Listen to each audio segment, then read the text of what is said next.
So my name is Tina Wong. I am the regional mass care lead for the Cascades region. That's all of Oregon and Southwest Washington. I'll let Alan introduce himself now. Hey everyone, I'm Alan Koffler, the regional sheltering lead for Cascades region as well. Great, thanks, Alan. So just quick things. If you have chat, it'll be great for you to participate in a couple of the polls that we have to get some conversation going. And then also, if you could go grab a blank sheet of paper and a pen or a pencil or colors, it'll make it more interactive and you can go along with our activity. So I'm just going to give a second for everyone to grab that. Crayons are perfectly acceptable too, so if it's been a while since you've used crayons and you know where to find them, by all means. I like gel pens, so that was my color of choice. All right, so let's go into our objectives.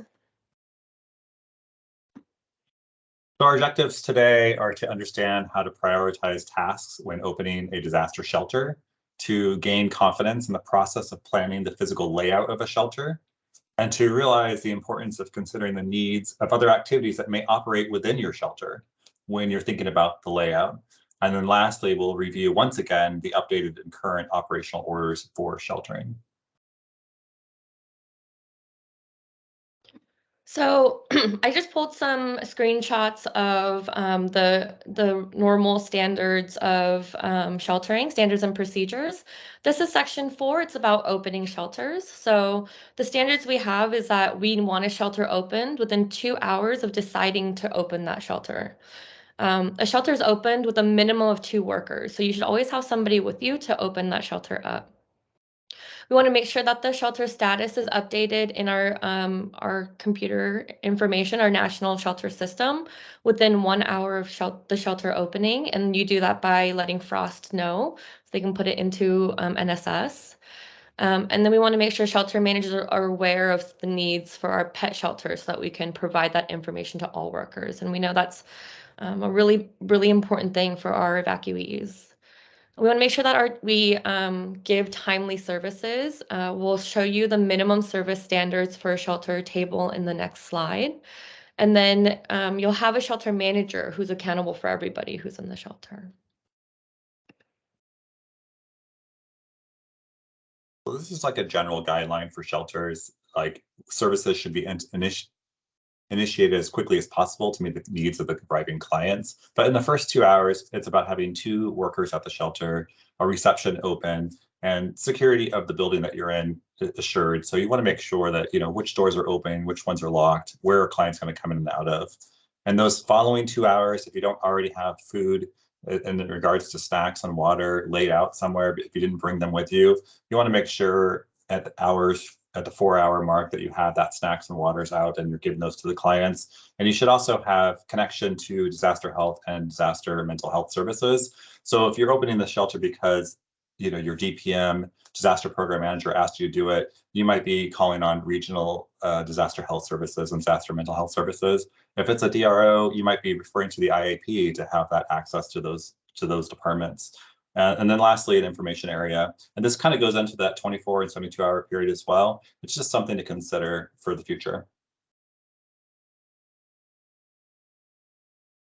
If I may jump in real quick, because we do have a lot of new folks there, here and not there, can we actually spell out all the acronyms that we have?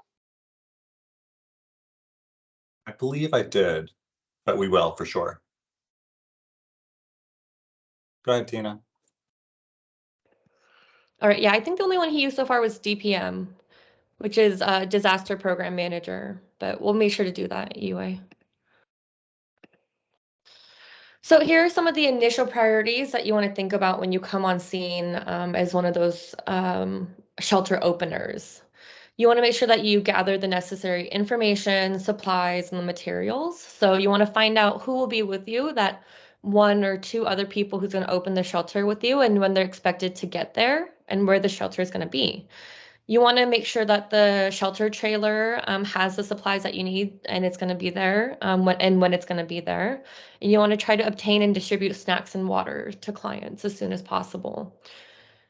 You want to make sure that you are always ready to direct and assist the incoming clients. So sometimes clients are on site before you're set up. You want to make sure you can explain, the situation, that it might take a couple minutes or maybe an hour to set up, and you want to keep the clients as comfortable as possible as they wait. And then finally, you want to organize the physical layout of the shelter as soon as possible so that you can um, you just have a smooth operation throughout. The better the layout, the easier it'll be. So setting up tables, cots, chairs, signage, and identifying all the space that's available to you at the site. And so with that, we're going to go into our first poll question. So before we launch the poll, the scenario is your disaster program manager, DPM, asks you to help open a shelter ASAP in response to wildfire evacuations in the next county over at Roosevelt Middle School. She tells you that one other shelter service associate and a shelter supervisor will meet you there. You are the first one on the scene, and the other service associate is about 5 minutes after you. The shelter trailer has already been dropped off by logistics, and you have been given the code to the combination lock for that trailer. The supervisor had a longer way to drive and will arrive in 30 to 45 minutes. You cannot enter the facility until the supervisor arrives to unlock the facility and do the initial facility inspection. You see 5 cars in the parking lot, and you assume they are waiting for shelter since the shelter location was broadcast by the local emergency management office already. So the poll that we're going to launch right now is what we'd like to know is, what do you think the highest priority is for you right now? 2 shelter service associates at the shelter, 5 clients in the parking lot potentially. What are the main priorities? And we want you to answer the poll in 1, 2, or 3 words, what you think the main priorities would be at this moment.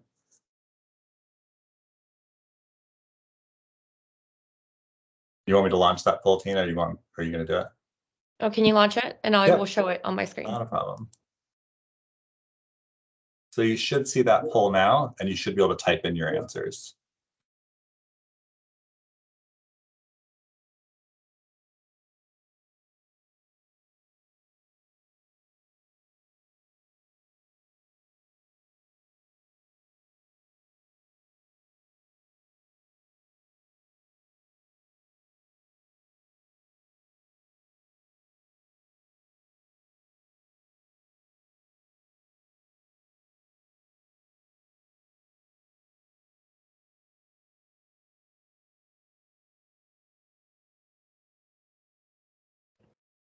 So this should show up in your chat as well, but I want to kind of show everybody the word cloud of, what people are saying, and we'll kind of go over those.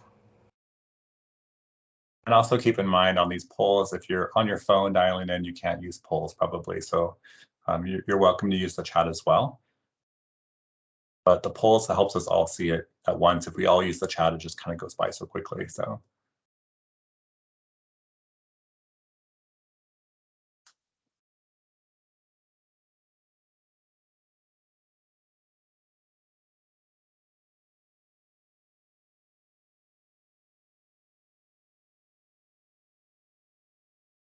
All right, so I think we have enough. Tina, what do you think? Yeah, that looks great. I love that clients is the biggest thing, right? We always want to consider the clients. Anything else you want to bring up about this before we go on to our answers, Alan? No, I think that's good. Awesome. Thanks for participating, everybody. So let's move on to just some ideas that Alan and I had to help you get started.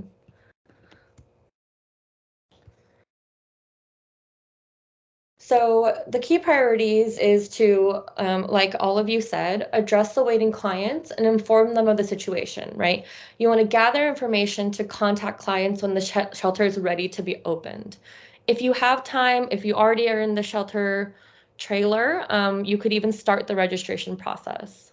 So that kind of goes into, you want to open the shelter trailer, gather the materials that you need to begin assisting those clients and gather information. So that might maybe you don't have time in that second to do a full registration for everybody, but at least you can get maybe a phone number and a name.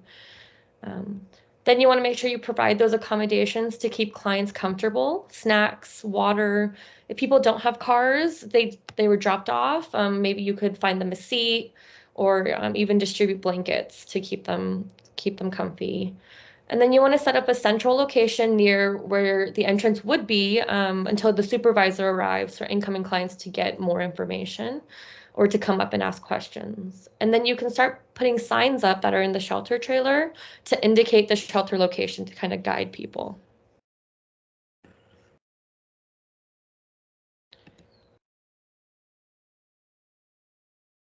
All right, so I know Yue went over some of this, but we're just going to go over a little bit more. Just go ahead, Alan.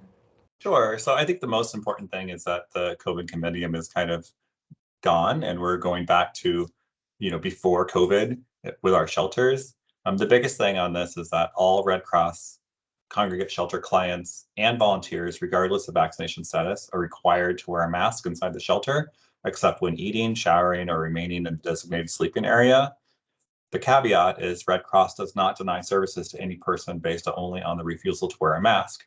And Red Cross clients refusing or unable to wear a mask may be sheltered or cared for in a separate location, either within the shelter or at another shelter, depending on space available. So that little last part is going to be the biggest challenge as we go through sheltering, requesting that everybody wear a mask, and then anybody that just absolutely refuses, what do we do with that?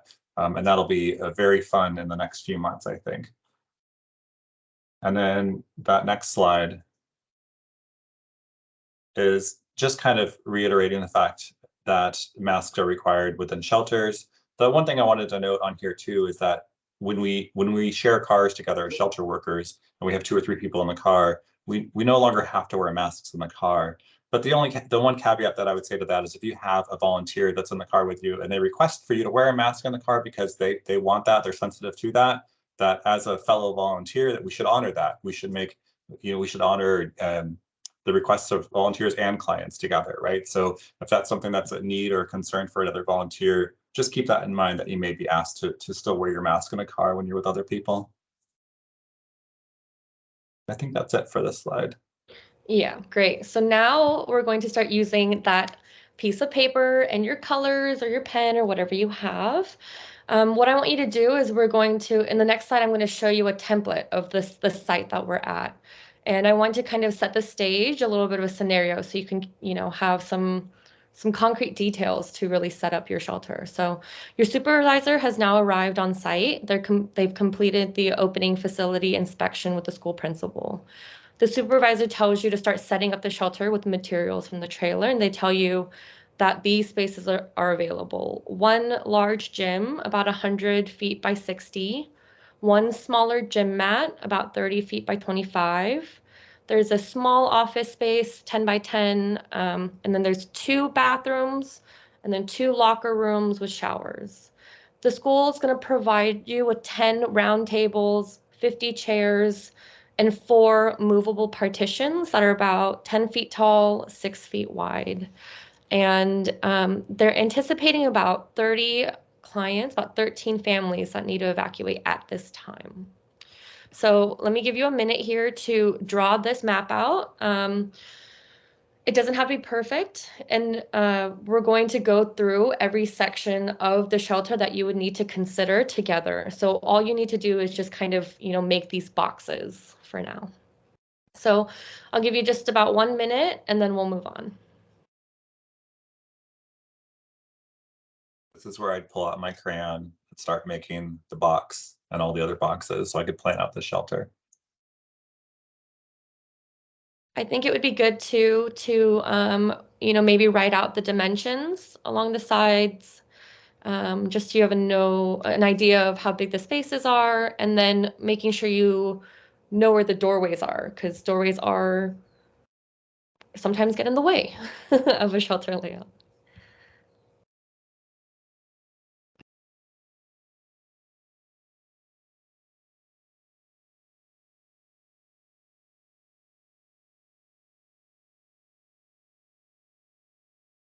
And we're going to be referring back to this drawing multiple times in the next few slides. So if you're thinking, oh, I don't really feel like drawing, it's now a good time to pull out that piece of paper and go ahead and do it anyway.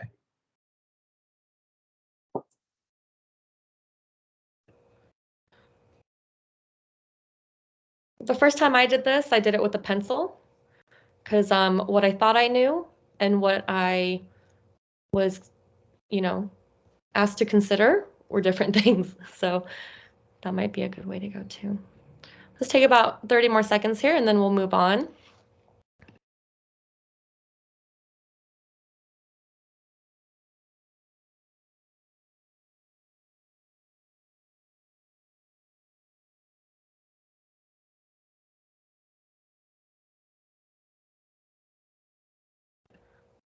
Oh, thank you, Cynthia. Cynthia put in a screenshot in the chat as well. So if we didn't give you enough time, you can refer to that for your drawing.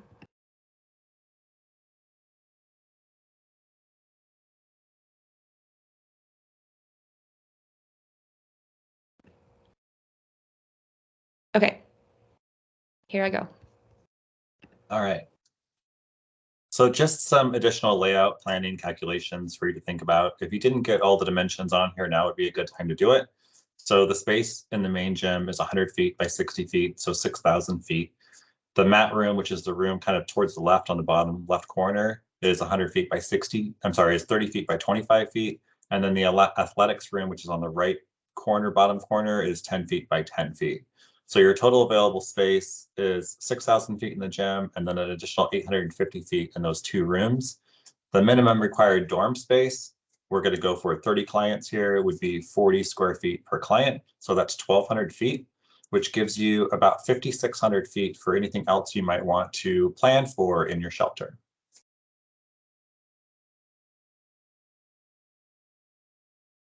Hopefully this clears up the meters question too.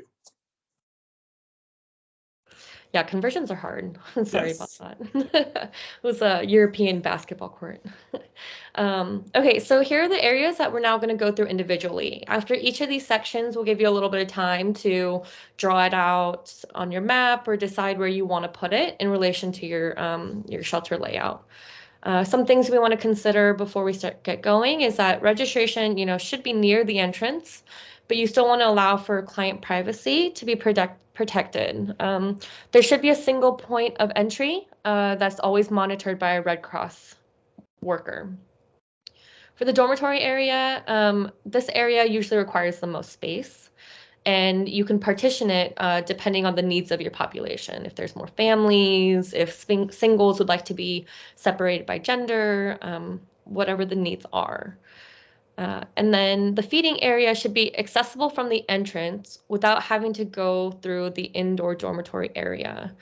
And you want to be able to accommodate both meal and snack distribution, as well as somewhere for people to sit and eat. As we go through these slides, there will be a lot of questions in them, and those are questions that you should be considering to yourself every time you make a shelter plan, a shelter layout. So we'll be posing these questions. Please answer along in the chat if you have insight into them. But Alan and I will also be giving insight as to our experience and how we've addressed those questions.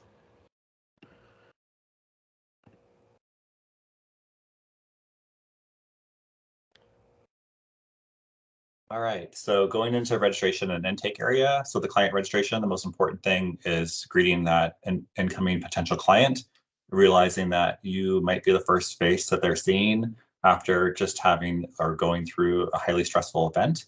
So you just want to make sure that you welcome clients as they come in. That's probably the main priority. Gather required information using the paper form, which I did just put in the chat as well for reference. Provide clients with a copy of the shelter client welcome letter, which is also in the chat. And then depending on the shelter staff footprint and also how busy you are, give clients a quick tour of the shelter. This is the feeding area. This is the dormitory. This is the information board where you might be able to find information about what's currently going on in the disaster. And then refer clients to individual disaster care as needed. So this is where that quick interaction with clients where you might have those initial referrals to disaster mental health or disaster health services. Maybe there's a client that forgot something that they need every single day, and you could start working on that now before it gets too far down the road. On the entrance monitoring side, maintain sign-in sheets for both clients, visitors, and staff while keeping information confidential. So you don't really want to leave your intake forms out on the table. You don't really want to leave a visitor log on the table as well. That's not something that you want some random person to just pick up and be able to read or take a picture of. It's something that you should kind of, you want to maintain it, but not necessarily leave it out. And then we mentioned wristbands in here because we know that that comes up in a lot of shelter scenarios for different reasons, but something to consider, like why would you have wristbands? You might have wristbands for people that are at the shelter that are in the dormitory, and you might have another color wristband for people that might be staying in the parking lot but coming into the shelter for feeding. So that could be a reason why you would have wristbands. And then address incoming inquiries from community members, media, government officials, external partners, et cetera. A lot of times you'll have all types of people that'll come into a shelter wanting all types of information. As an essay, you would probably refer all of that to the supervisor that's there. And then that supervisor could decide how to handle it, what needs to happen with that. So take a few minutes now and draw out this part in your layout. So based on the gem, the dimensions, and everything you already know, where do you think would be your registration area, your intake area? Where would that be on your drawing?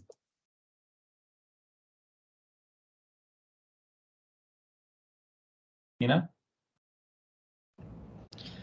Yeah, no, that's great. I just want to mention one more time, right, that during COVID, we also had to have a health screening area, a way to divert people to the isolation care area, but all of that is really kind of not in play anymore. But if you do look on the paper registration form, there is that box at the top of observations. And kind of questions that you would ask initially for clients.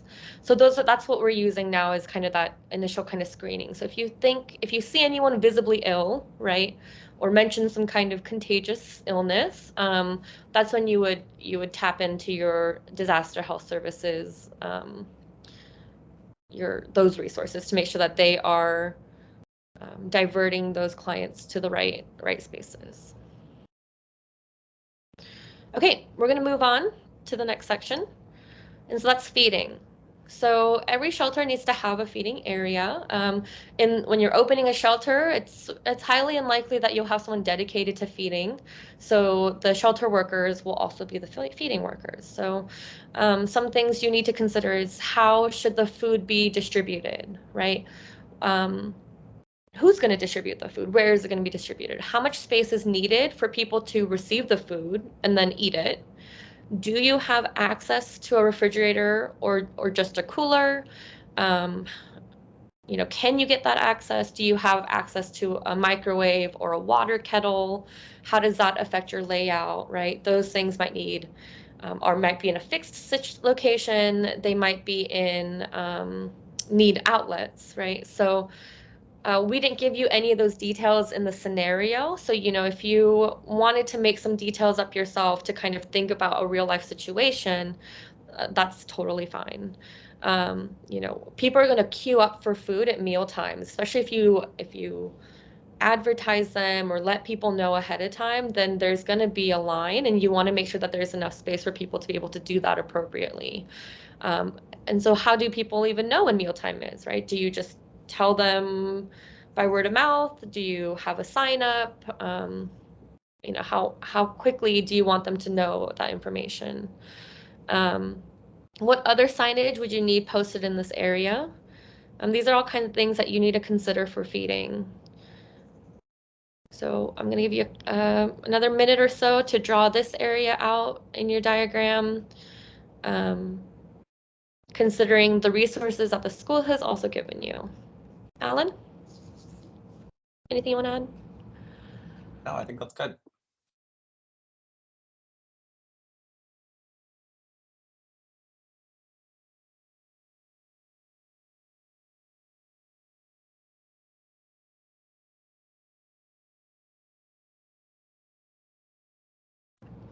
Okay, I'm going to move on.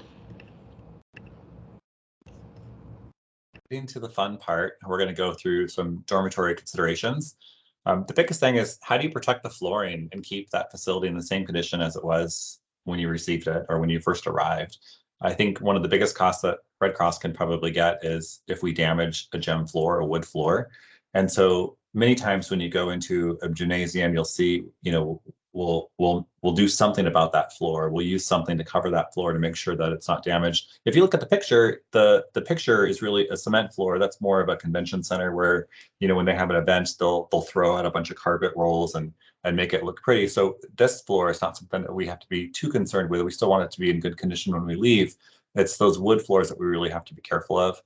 Other things to consider is how we accommodate for residents with access or functional needs. So think about, especially with medical needs, right? So people that might show up and have to plug in a CPAP. So knowing where that power is and how you're going to accommodate those and make sure that you have access to that. And if you need extension cords or power strips to accommodate that, if you don't have them already in the trailer, to make sure you're already starting to ask for them.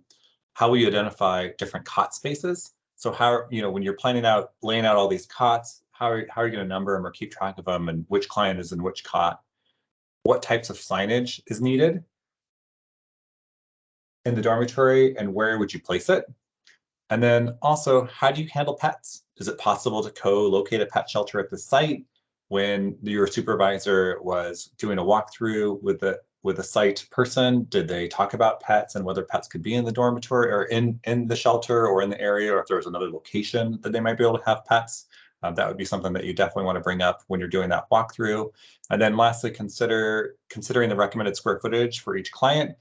We want you to take a few minutes now and fill out the diagram with the dorm setup. So we talked about 30 clients. So let's just guess with the 30 cots, how would you lay out those 30 cots? Would you do 3 rows of 10? Would you do something different based on the considerations you have for your map that you're drawing? And then we'll just go to the next slide, because that'll give you some more time to keep drawing that out for considerations. So when Red Cross opens a shelter, based on where we're at now, it's usually going to be a standard shelter, so 40 square feet per client, unless there is some additional space needs due to functional needs or disabilities or medical reasons. So you're planning for that 40 square feet. Also think about, where the restrooms are, where feeding is in relation to your dormitory, and keeping that area private as well. And I think we're good for the next slide, Tina. Yeah, sorry, I just Unless you wanted, have something. yeah, I just want to throw in there, sleeping is pretty sensitive for a lot of people, and it's really difficult for a lot of people to be able to sleep in a congregate setting. So we want to make it as comfortable as possible for them, right? So considering like, bathrooms and feeding, but kind of like noise levels, right? And light sensitivity and that kind of thing. So I guess that's all I want to say is there's other ways that we can make people comfortable with this kind of unfortunate thing that's happened in their lives and that they had to evacuate their homes. Yeah, I mean, putting the dormitory entrance right next to the entrance to the shelter is probably not the best move when you think about noise. Exactly. And also, some people might want to move their cots, right? And how would you try to deter that or set it up so that people aren't moving their cots unnecessarily? Uh, or making sure families can space theirs together, whereas other people who want to be as far away from people can still have some of that freedom. Okay, so I hope you've had enough time to draw out a little dorm area. We're going to go to our next poll question. This is just a reminder for me that we do have a poll question. So if you could launch that, Alan. Launch that now. Thanks. So yeah, we went over some of the main most basic things that you want to make sure you have when you open a shelter. But now we want you to consider what other things that need to be accounted for in a shelter and that you need to kind of lay out and have a space for in the shelter layout. So go ahead and put in a couple words into our poll so we can have a nice, fun word cloud again.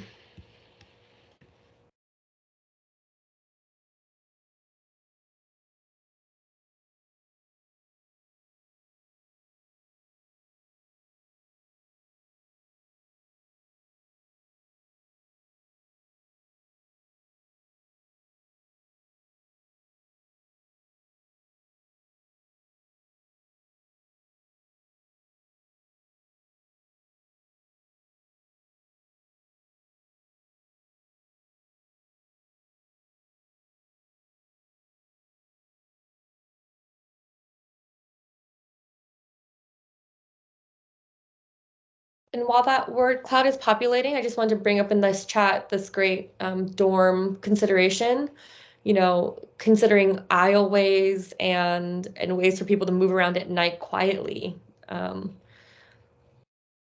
I know I've definitely tripped over things trying to get to the bathroom at night and made too much noise, so having it laid out clearly is great.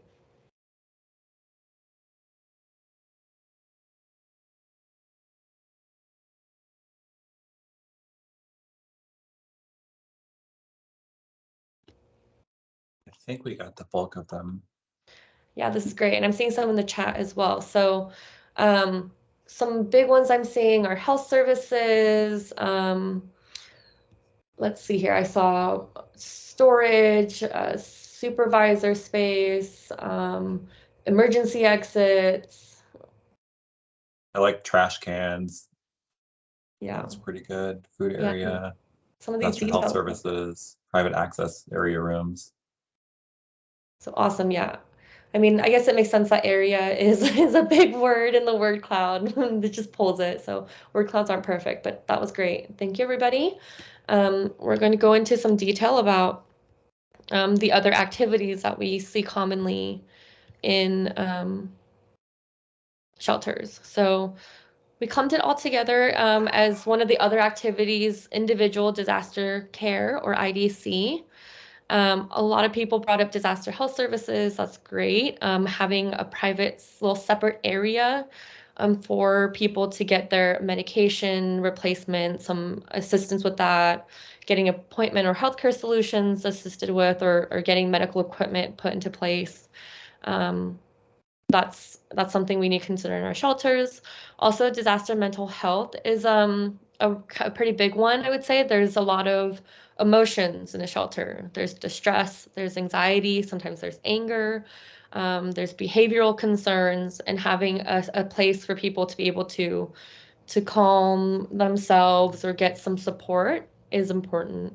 We also have disaster spiritual care, so that also is additional emotional support with people's cultural religious practices. Disability integration is one I saw in the word cloud as well. So how can we accommodate for those accessibility needs? Everyone on a minimum needs 40 feet, but if you have access or functional needs, then we have standards that people can be allotted 100 square feet. So kind of obtaining, and then also communication solutions, having somewhere we can communicate effectively with our clients, that kind of stuff. And then ICC is integrated condolence care, so having a place for those who are grieving or mourning from the disaster. So these are some really good ones. I know there's other ones as well. I'm going to bring up unsolicited donations. How, that's a whole, we did a whole nother series, a workshop on how to manage those, but maybe considering how we would give out supplies, where if SRT caseworkers or recovery caseworkers come in and need space to do interviews, is that something we have space for? So I'll give you a minute here to kind of finalize your shelter layouts. Another one in the word cloud is fire exits, so emergency walkways, or like how to evacuate the shelter and where we would meet up outside. So yeah, take all the suggestions in the word cloud and our little blurbs here, and let's finalize what you have. Alan, do you have anything else to say? Yeah, I mean, there's some really other good things in the word cloud, like, charging stations, like where are you going to set that up? So if you are lacking in power in the dormitory area, do you have like charging areas or stations maybe set up on the feeding table so people have that ability to do that? I think that was a good idea and something to definitely consider. Just Awesome. going through all of them right now to see if the charging station came up a lot. And then families with young children. So that's definitely a scenario that we'll run into. So how do you accommodate entertaining young children and keeping them away from the dormitory so other people may want to be, relaxing and not hearing kids. And then also, what happens when you have, people that are working in the evenings and sleeping during the day, which is also common as well. So how do you accommodate that? Is there another area? Maybe that's what you use one of the other rooms for. You have a little quiet area for that type of person if you have clients like that. I just wanted to apologize, everybody. I use acronyms, I guess, now without even realizing. So I'm so sorry. Earlier, I said FROST, that is Field Remote Operating Shelter Team. Actually, I'm sorry, that one, I don't know it all the way. And then SRT is Shelter Resident Transition. So I apologize for that, everybody. And then, yeah, outside populations too. So maybe, we need some things outside as well. Maybe some eating areas outside, for people to just congregate and hang out. Maybe some tables or chairs. Carol brings up a great point, is there an office for the shelter manager, right? Is that something we should accommodate in a shelter? So if that's something we can put maybe even in a break room for our volunteers who work 12-hour shifts, right? So they can get a moment to themselves to eat a quick bite. I think we're ready for the next fun part. Awesome. You could still continue to work on your drawing, so don't feel like if you still need more time, that's definitely okay.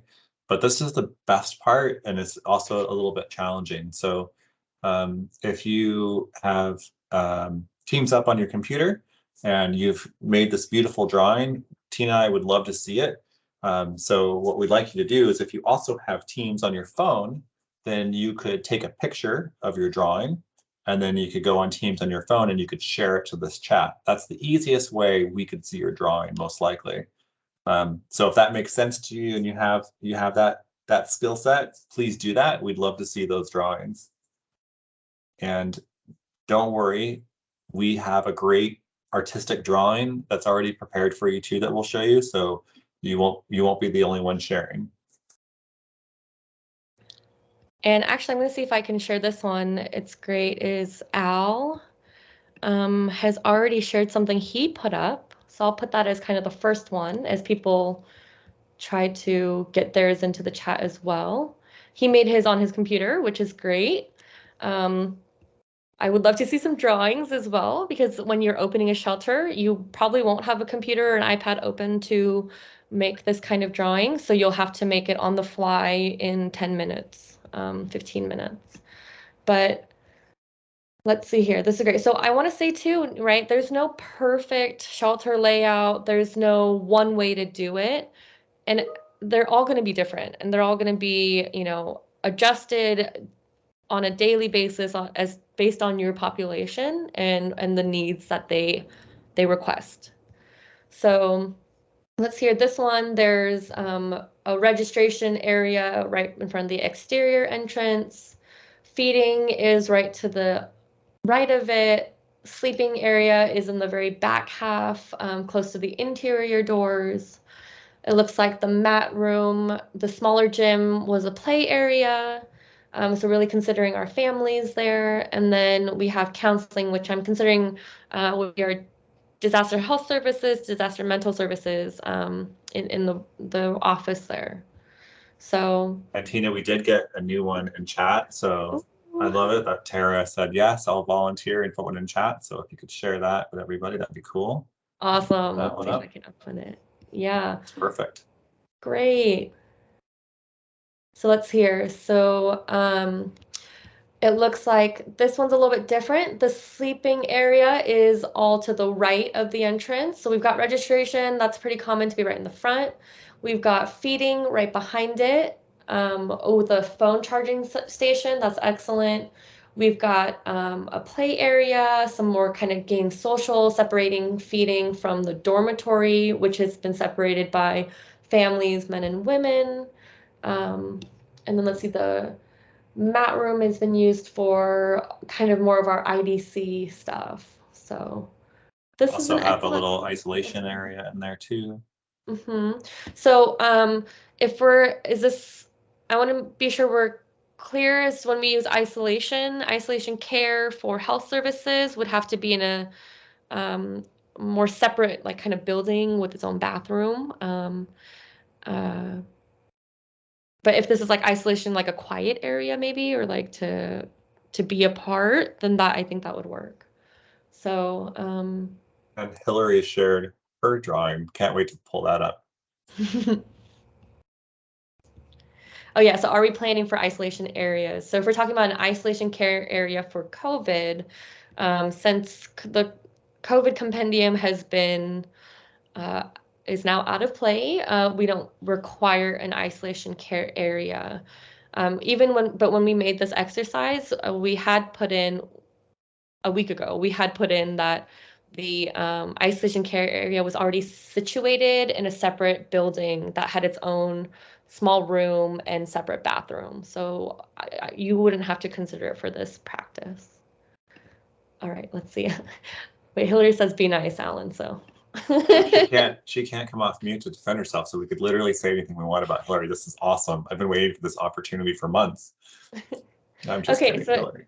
looks like Hillary has put feeding right behind registration, the info board close to the entrance, dormitory in this top right corner here, but also a separate family dorm in the mat room. So that is I'm really glad you did this because that is a very viable option in having two dorm areas, right? A little bit more separated. And then having our individual disaster care in the corner closest to the dorm, and then using the office as storage. Excellent. Love to see like one or two more if you guys want to share. Don't be nervous. Remember, you get to see a great drawing coming up as well. The I'm looking for the sarcasm. crayon drawing. Nobody took me up on the crayon drawing. That's what I'm really looking for.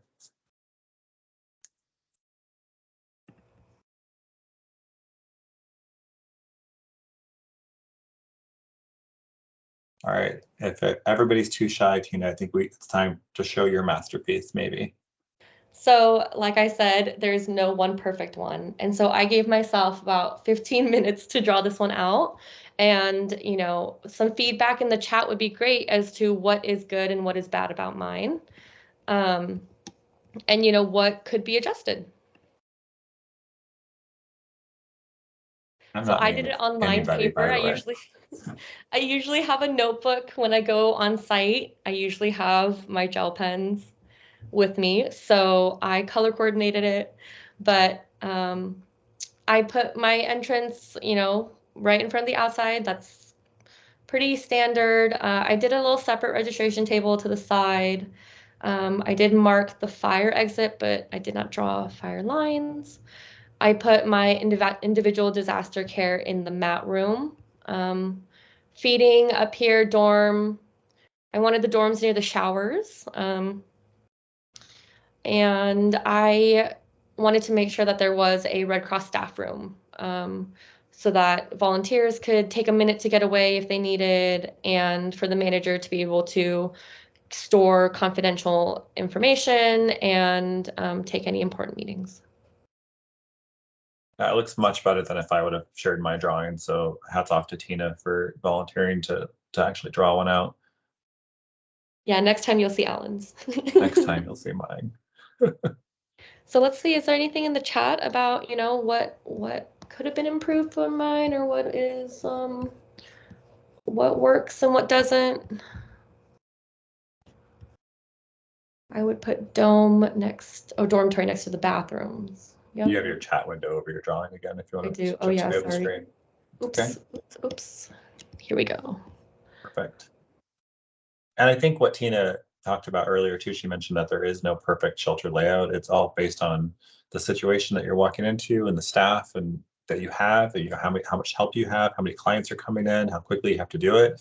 And also the whole thing could change, from, you might have a shelter designed for the first 3 or 4 days and decide, we really need to change this up because we got way more people than we anticipated, or we had way less, or We have more families. So flexibility is always the key in sheltering. It's throughout the Red Cross, but certainly in sheltering. The biggest thing is that we address the needs of our clients and we get them a comfortable, safe place to sleep as soon as possible. Okay, so these circles here are the round tables that the school gave us. So I just want to kind of space them out. So that would be the dining area. I'm just going over some of the comments in the chat. Someone asked, does the staff stay overnight in the athletic office? No, there would be separate accommodations for staff, but this would be just for that quick break or if you need a moment to get away from to have a break, honestly, in a 12-hour day. You would not have to sleep, in the athletic office. That was not my intention. Let's see here. Am I using privacy screens to separate the dorm? Yeah, I think that would be where I might use one or two in the mat room uh, to give DMH or DHS, mental health or health services, their own space. But sometimes gyms have those like large screens that come down from the ceiling to split the room in half. So if they had that, I would definitely use that in between the feeding and the dorm area, and then use whatever screens I had left to partition off the dorm. Let's see here. Another kind of modification I've seen to create privacy is sometimes gyms have volleyball nets. So we'll put the blue tarps over the volleyball nets to kind of create a wall. Some of the newer gyms have dividers that come down automatically, which is super nice. Yeah, from you the literally ceiling. flip the switch and the divider comes down. That's very convenient. Some other things that might have adjusted my layout is if I looked up at the lights and we played with the lights a little bit to see which ones turned on and off, so we could still keep a safety light on, but keep most of the dorm dark. So like maybe that would have adjusted where I put things if, this part of the dorm like would have always been lit based on the lighting, then I would have adjusted it for how we could make that more comfortable. We Where have a is little the bit of time, maybe. John just shared one more if you want to show it, Tina. Oh, excellent. And we'll Also, just where's the info board? That's great. I forgot an info board. So, that's something we would need to identify to make sure everyone has one area they can go or two. All right. yeah. This And is a great drawing. Wow, I wish I was this organized. Oops. if you are in a shelter and you notice something missing, like an info board, it's absolutely okay to reach out to your supervisor and say, hey, I noticed that we don't have an info board. Or, hey, I noticed that we don't have a visitor sign-in sheet. Should we get that out? Those type of things happen all the time where, you're putting you have all these different things that you're trying to get done and you might miss one or two things. And that's the whole teamwork thing going on there. So we definitely want to know when we miss something. He's even got chairs at his table. I mean, seriously. All right, awesome. I am just noticing the time, so we have one more slide to just go over the conclusions. Thank you everybody for participating. I hope it helped you kind of think about, when you go to a shelter, what you need to consider right away to make it go smoothly. So the conclusions that, we want you to take away is that, and it was pretty obvious in the word cloud, we want to prioritize those tasks where we consider the client care as the most important factor. We want to make sure we support them immediately with a prompt and organized registration process, whether that be immediately doing the registration or taking information to get that information later. I hope you understand that a good shelter layout is foundational to making sure client needs are met. That we want to make sure that our areas are organized, they're well labeled, there's signage, so that we can maintain structure and keep a calm environment for these distressed clients. Every facility will present a unique situation. I don't know if you remember back to the very first slide I had, just the intro one where there was, a building with a lot of different smaller rooms. You might have that kind of situation, maybe like a church, or you could have one large school gym. So, they all require tailoring. There's not one perfect layout, and we do the best we can. And then these shelter layouts, you might start with this, but it might change as the response evolves, as you get more clients coming in, or as you get them leaving, as you get different types of clients. And the supervisors will try to anticipate those needs for planning purposes, but you can always mention something to your supervisor if you think that something's not working for the population. Anything you want to add, Alan? No, I think that's it. I think the biggest thing is that, we're all a team out there trying to serve clients. And, it's when you've been in one shelter, you've just been in one shelter. Everyone is different. So just realize that your next shelter that you go into, the next supervisor that you work with might have a different perspective, different view, different experience, and just roll with it. And it's really just about making sure that the clients have a safe, as comfortable as possible place to stay while they're going through whatever is causing them to evacuate. That's our goal. That's what we're there for. Yeah. So thank you so much for listening to our presentation and participating. We put our contact information in here because if you're interested in a more in-depth kind of shelter process, we do have some case studies. We do go more in depth into this stuff. I love it. So let us know, or just reach out with questions and we'd be happy to talk to you. So thank you so much. Back to you, Yue. Thank you so much. I just wanted to read some chat. It says, excellent presentation, really helpful information. Excellent. Thank you so much. It's just so wonderful to see such an interactive presentation, to see the polls, to see all the questions, to see all the drawings. And the last drawing really, it just really looks really, really nice. Thank you all so much for attending. If you have any questions, feel free to drop in the chat or email Tina and Alan. And Tina and Alan will actually be our next speaker as well. It will be the same time, same day, and same link. It's going to be next Tuesday, the 19th. And Tina and Alan is going to talk about how to do a job inductions. And if we don't have any questions, we'll close this out. We'll wait for a few minutes to see if we have any questions. I'm going to open up the chat. I mean, not open up the chat, open up the voice, the mic, to see if anyone has any questions.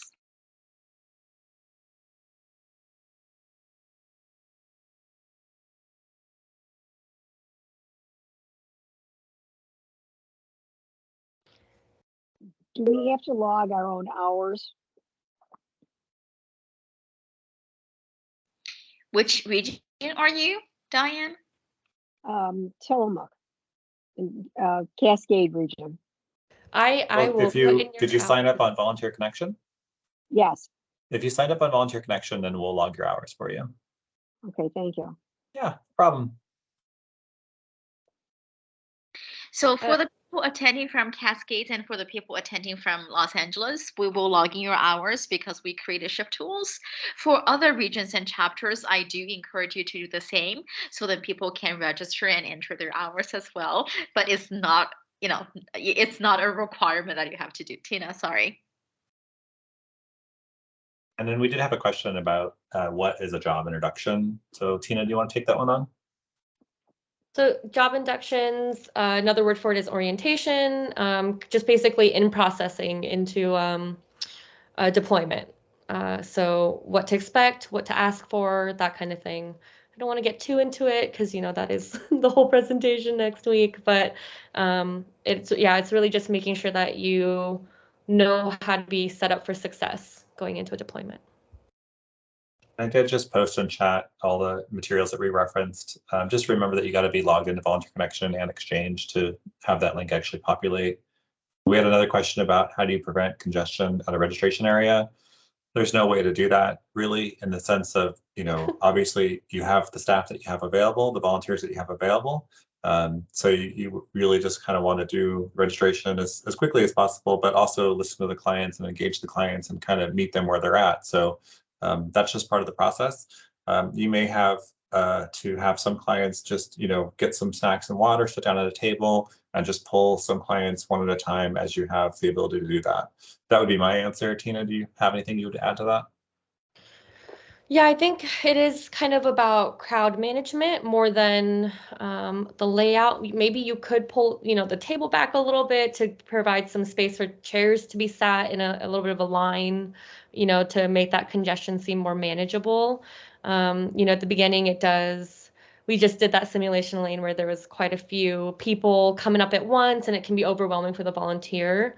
In this scenario that we had, like for the first poll, um, if you're still waiting for the supervisor, right, and you have the trailer open, you could do, let me see if I can go back to that picture I had. You can start doing registrations at people's, hold on, sorry, close your eyes if the driving is too fast.